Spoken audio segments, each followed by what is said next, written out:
আপনি কি কলেজে এখন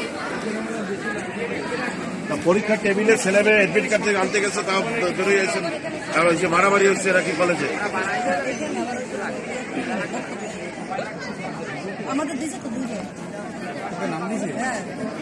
এই যে মারামারি হইলো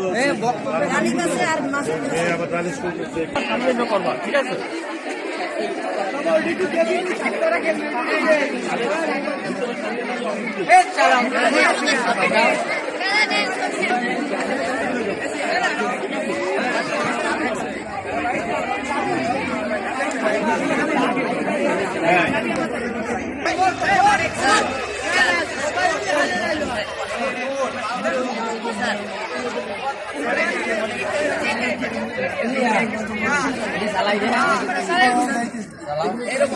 এরকম